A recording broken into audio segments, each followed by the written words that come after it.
Creamy layer को समझते हैं क्या होता है? नहीं, कुछ भी समझना, मुझे समझना ही नहीं है भाई, मुझे नहीं पता है। हमारा आरक्षण खत्म हो रहा, वो नहीं होना चाहिए, बस बात खत्म। कोई बात ही नहीं है। हमें पानी पीने से रोका जाता है, तभी कहाँ गए थे भगवान? तो बोल दो रही हूँ, आज कहाँ गया भगवान? जब बहनों के साथ बलात्कार होता है तब कहाँ जाता है भगवान? आज कहाँ गया भगवान? जब बहनों के साथ बलात्कार होता है तब कहाँ जाता है भगवान? और कोई भी एक भी इंसान को जनरल कैटेगरी पे परमानेंट नहीं होने देंगे। अब हम अपनी सीटें ले। जय श्री राम, जय संविधान।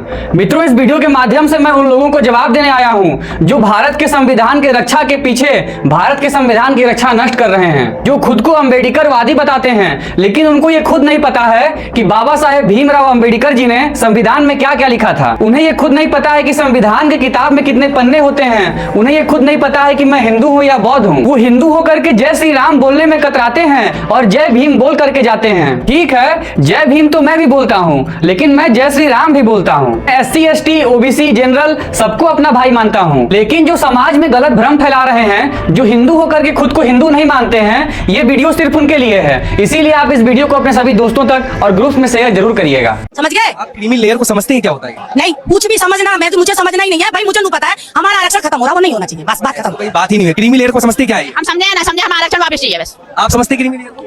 ये क्रीमी लेयर ही चल रहा है। हाँ, तो क्या है क्रीमी लेयर? क्यों नहीं है बताइए? जातिवाद पे अत्याचार, दलितों पे अत्याचार किया जा रहा है। बताइए ST ST OBC में क्या कौन सा हमें अधिकार मिल रहा है? कौन सा मिल रहा है? ये तो क्रीमी लेयर ही चल रहा है।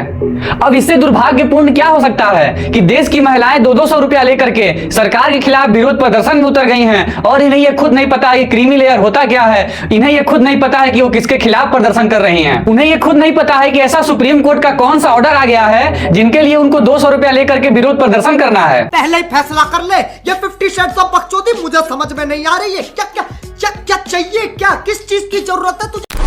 नौकरी का क्या फायदा जब हमें आरक्षण नहीं मिलेगा? आप एक चीज ये बताइए, मैं भी तो हूँ, मेरे को क्या आरक्षण नहीं मिलेगा? आरक्षण नहीं मिलेगा मतलब मेरे को नौकरी नहीं मिलेगी, नौकरी नहीं मिलेगा मतलब कि मेरे पास पैसे नहीं होंगे, पैसे नहीं होंगे मतलब मेरे पास खाने को नहीं होगा, खाने को नहीं होगा तो मैं बिल्कुल पीछे रह जाऊंगी, और पीछे रह जाऊंगी तो मैं तो हमारा समाज बिल्कुल पीछे रह जाएगा और हम लोग मर जाएंगे, इनकी गुलामी करेंगे।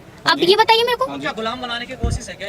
बिल्कुल गुलाम बनाने की कोशिश चल रही है। ये हम लोगों को बांटने का काम चल रहा है। ये आरक्षण नहीं मिलेगा तो मेरे को नौकरी नहीं मिलेगी, मेरे को नौकरी नहीं मिलेगी तो मैं खाना नहीं खा पाऊंगी, मैं खाना नहीं खा पाऊंगी तो मैं गरीब रह जाऊंगी, मैं गरीब रह जाऊंगी तो मैं भूखी मर जाऊंगी। ऐसे पेपे पेपे पेपे करने से नौकरी नहीं मिलती है, ऐसे रोने से आरक्षण के बल पे नौकरी नहीं मिल जाती है। नौकरी पाने के लिए पढ़ना पड़ता है, नौकरी पाने के लिए दिन रात मेहनत करना पड़ता है। और इस समाज में कुछ लोग बिना आरक्षण के भी नौकरी ले लेते हैं क्योंकि उनको ऐसे भीख मांगने की आदत नहीं है। अब दीदी आप ये बोलेंगी कि हम लोग के पास पढ़ने के लिए पैसे नहीं हैं, तो मैं आपको बता दूं कि लड़कियों को 12 तक की शिक्षा मुफ्त है और 12 के बाद जो भी स्कूल का पैसा लगता है, जो भी कॉलेज का पैसा लगता है, वो स्कॉलरशिप के रूप में आपको वापस मिल जाता है। और मध्य प्रदेश और कई राज्यों में तो 12th पास करने के बाद लड़कियों को स्कूटी दिया जा रहा है। सरकार मोबाइल, लैपटॉप और हजारों रुपए का स्कॉलरशिप दे रही है कि आप पढ़िए। और जो पढ़ने में तेज है वो जनरल कैटेगरी का हो या SC ST OBC का हो, सरकार उसके लिए सब चीज मुफ्त रखी है क्योंकि उसका सारा पैसा स्कॉलरशिप के रूप में वापस मिल जाता है। अब आप कैसे पढ़िएगा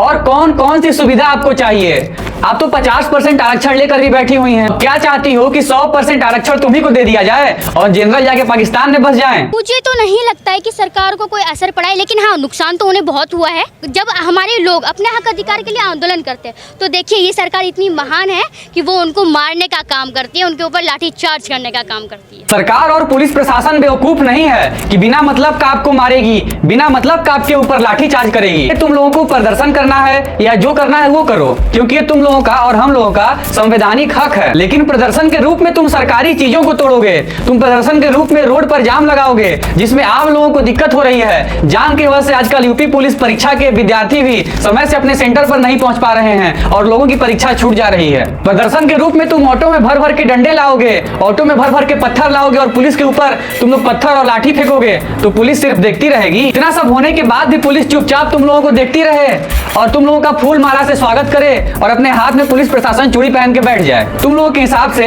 यही संविधान है क्या?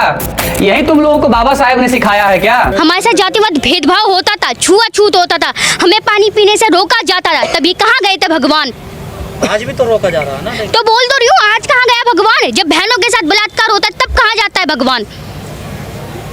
मेरा सवाल है आपसे, कहाँ जाता है उस टाइम भगवान? लेकिन अब तक राम राज्य बताते हैं लोग, राम राज्य है, फिर भी बेटों के साथ रेप हो रहा है। अरे बेटे तुझे थकान नहीं लग रही क्या?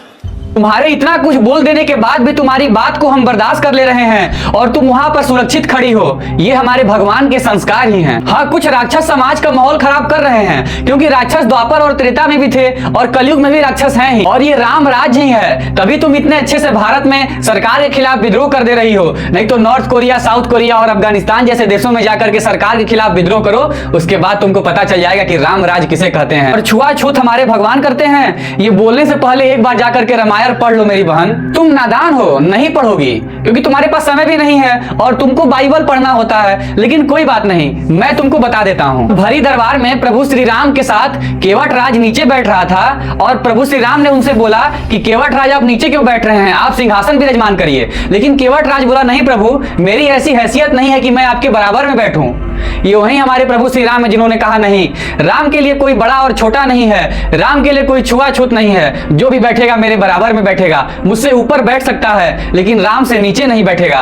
यही है हमारे प्रभु श्री राम। और तुम हमारे राम को छुआछूत वाला बताती हो। छुआछूत तो हमारे और तुम्हारे जैसे लोगों ने लाया है, इसीलिए छुआछूत के बारे में हमारे भगवान को कुछ मत बोलो, हमारे इतिहास को कुछ मत बोलो, क्योंकि अगर ऐसा बोलोगी तो ये बात बर्दाश्त नहीं किया जाएगा। एक तो ममता बनर्जी देश को बर्बाद कर ही रही है, देश में नफरत फैला ही रही है और देश को बंटवाने के लिए पूरी कोशिश कर रही है। लेकिन तुम्हारे जैसी छोटी छोटी ममता बनर्जियां न जाने कितने देश में और तैयार हो रही हैं। इसको देख करके सही में मन बहुत ज्यादा चिंतित है।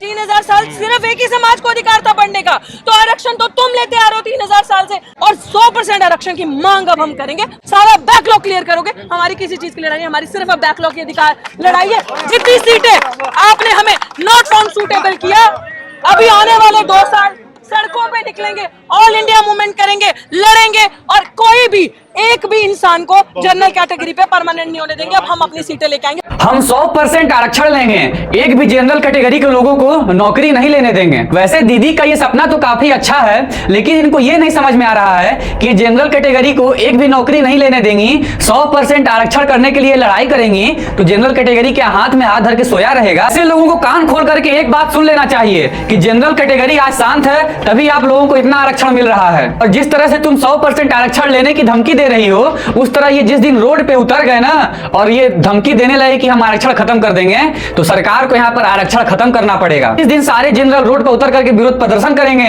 उसी दिन आरक्षण खत्म हो जाएगा। लेकिन हम ऐसा नहीं चाहते हैं। हम चाहते हैं कि जो पिछड़ी जाति है, जो आर्थिक रूप से कमजोर हैं, वो आगे बढ़े, वो और ऊपर पोस्ट पर जाएं, उनका परिवार आगे बढ़े। इतना अच्छा बोल ले रही हो, इसका मतलब पढ़ी लिखी तो हो, तुम गरीब नहीं हो। जब इतना पढ़ाई लिखाई हो गया है तो अपनी काबिलियत पर नौकरी पाओ। आरक्षण के लिए क्यों रो रही हो? जब तुमको आरक्षण मिल ही रहा है तो तुमको सब चीज फ्री में चाहिए, 100% आरक्षण चाहिए। ऐसे ही कुछ लोगों की वजह से SC ST OBC समाज की तरफ से समाज में एक गलत संदेश जाता है, जो कि पूरे कम्युनिटी को बदनाम कर देता है।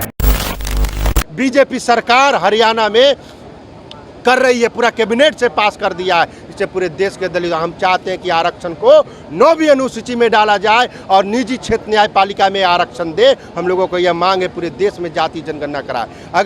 अगर सरकार दलितों की बात नहीं मांगती है तो हम लोग कुछ भी करने के लिए तैयार हैं, मगर आरक्षण से कोई समझौता हम लोग करने के लिए तैयार नहीं है। आरक्षण में वर्गीकरण करना बंद करो, बंद करो, बंद करो। अगर भीमराव अंबेडकर जी की भी आत्मा ऊपर से देख रही होगी तो ये सोच रही होगी कि मैं किन लोगों के लिए आरक्षण का नियम बना करके चला गया, क्योंकि भीमराव अंबेडकर जी ने अपने संविधान में ये साफ साफ लिखा था कि मैं SC ST आरक्षण सिर्फ 10 साल के लिए ला रहा हूं, क्योंकि सच में उस समय आरक्षण की भारत को बहुत जरूरत थी। और 10 साल के बाद या तो इसे खत्म कर दिया जाएगा या परिस्थिति को देख करके इसे धीरे धीरे और कम कर दिया जाएगा। लेकिन राजनीतिक पार्टियां तो इसे खत्म करना तो दूर, अपने वोट बैंक के लिए लगातार और बढ़ाती जा रही हैं। SC ST से OBC को भी आरक्षण देने लगे, उसके बाद फिर EWS को भी आरक्षण देने लगे। उनके अलग अलग नेता कहते हैं कि हम रिजर्वेशन छीन लेंगे। रिजर्वेशन किससे छीनेंगे? आदिवासियों से, दलितों से, पिछड़े वर्ग से, इन लोगों से रिजर्वेशन छीना जाएगा। और मैं आपको इस स्टेज से कहना चाहता हूं, रिजर्वेशन को छीनने की बात छोड़िए, हम रिजर्वेशन को 50% से आगे बढ़ाने वाले हैं। मतलब कि बाबा साहब ने जो 10 साल के लिए आरक्षण दिया था उसको अब खत्म नहीं करेंगे, उसको और बढ़ाएंगे। अब 50% से आरक्षण हम 100% करेंगे। और एक तरफ ये बोल रहे हैं कि बीजेपी आरक्षण खत्म करना चाहती है और एक तरफ ये बोल रहे हैं कि बीजेपी संविधान खत्म करना चाहती है। और जब ये आरक्षण में छेड़छाड़ करके उसको बढ़ाएंगे तो क्या ये संविधान खत्म नहीं होगा? वोट बैंक के लिए आदमी किसी भी लेवल पर गिर सकता है, इसीलिए इस आदमी का नाम पप्पू रखा गया है और इसे हम लोग पूरे भारतवासी प्यार से पप्पू बोलते हैं। जेई के मुद्दे में भी देख लो तो हमारा इस बार का कट ऑफ 91 और उनका 32, 33, 65। तो अब ऐसा तो है नहीं कि हमारे पास रिसोर्सेज ज्यादा हैं। सवर्ण भी मिडिल क्लास फैमिली से आते हैं, लोअर मिडिल क्लास फैमिली से भी आते हैं, कुछ के पास तो नहीं होता इतना कि वो कोचिंग्स भी जा सके। वही मेरे 91 का कट ऑफ था और मेरे 89 आए थे और मेरे फ्रेंड्स के 73 थे, 75 थे, बट उनकी जेई क्लियर हुई, उनकी मेंस निकली एंड मैं 2% ऐसे रही बिकॉज मैं जनरल कैटेगरी से बिलोंग करती हूँ। आज मैं आपसे ये सवाल कर रहा हूं, भले आप किसी भी जाति या किसी भी धर्म के हैं, क्या रिजर्वेशन उनको मिलना चाहिए जो पिछड़ी जाति से हैं, या रिजर्वेशन उनको मिलना चाहिए जो आर्थिक रूप से गरीब हैं, जो आर्थिक रूप से पिछड़े हुए हैं? जाहिर सी बात है कि जिनको रिजर्वेशन मिल रहा है वो बोलेंगे कि जाति के आधार पर रिजर्वेशन देना चाहिए, और जो सच में पिछड़े हुए हैं उनका जवाब हुआ कि आर्थिक रूप से मिलना चाहिए। लेकिन आप सभी अपने दिल पर हाथ रख करके इंसानियत के नाते सोचिए कि सच में आखिर क्या होना चाहिए। इस समय के लिए आप भूल जाइए कि आप ब्राह्मण हैं, राजपूत हैं, बनिया हैं, भूमिहार हैं, यादव हैं, दलित हैं या कुछ भी हैं, आप भूल जाइए। आप ये सोचिए कि क्या सच में पिछड़ी जाति को देख करके आरक्षण देना चाहिए कि जो लोग सच में पिछड़े हुए हैं उनको देख करके आरक्षण देना चाहिए? अगर आपका दिल सच्चा होगा तो आपके दिल से सिर्फ एक ही आवाज आएगी कि हमें देश से जातिवाद खत्म करके हमें आर्थिक रूप से पिछड़े वर्ग के लोगों को आरक्षण देना चाहिए। मैं ये नहीं कहता हूं कि मैं ब्राह्मण हूं तो मुझे आरक्षण दो, मैं ये भी नहीं कहता हूं कि दलितों को आरक्षण नहीं मिलना चाहिए। मैं सिर्फ ये कहता हूं कि जो सच में आरक्षण के हकदार हैं, जिनका आरक्षण पर सच में हक बनता है, आरक्षण सिर्फ उन्हें मिलना चाहिए। लेकिन अब समय आ गया है कि भारत में हम लोग जातिवाद खत्म करके, भारत में कास्टिज्म खत्म करके आर्थिक रूप से पिछड़े हुए लोगों को आरक्षण दें। आज का समय ऐसा आ गया है कि जब एक दलित का बेटा भी कहीं पढ़ाई के अभाव में सफाई का काम करता है तो एक ऊंचे जाति का बेटा भी कहीं सफाई का ही काम कर रहा है। रिजर्वेशन पर ज्ञान देने वाले कास्टिज्म पर बात क्यों नहीं करते? पहले ये जातिवाद खत्म कर दो, रिजर्वेशन अपने आप खत्म हो जाएगा। पहले तुम ये सोच कर देखो कि समाज में किन लोगों को रिस्पेक्ट मिलती है। पहले वो जिनका कास्ट बड़ा है और दूसरे वो जो पैसे से धनवान हैं। किसी के पास दोनों नहीं हैं तो क्या तुम बताओ वो समाज में जी पाएगा?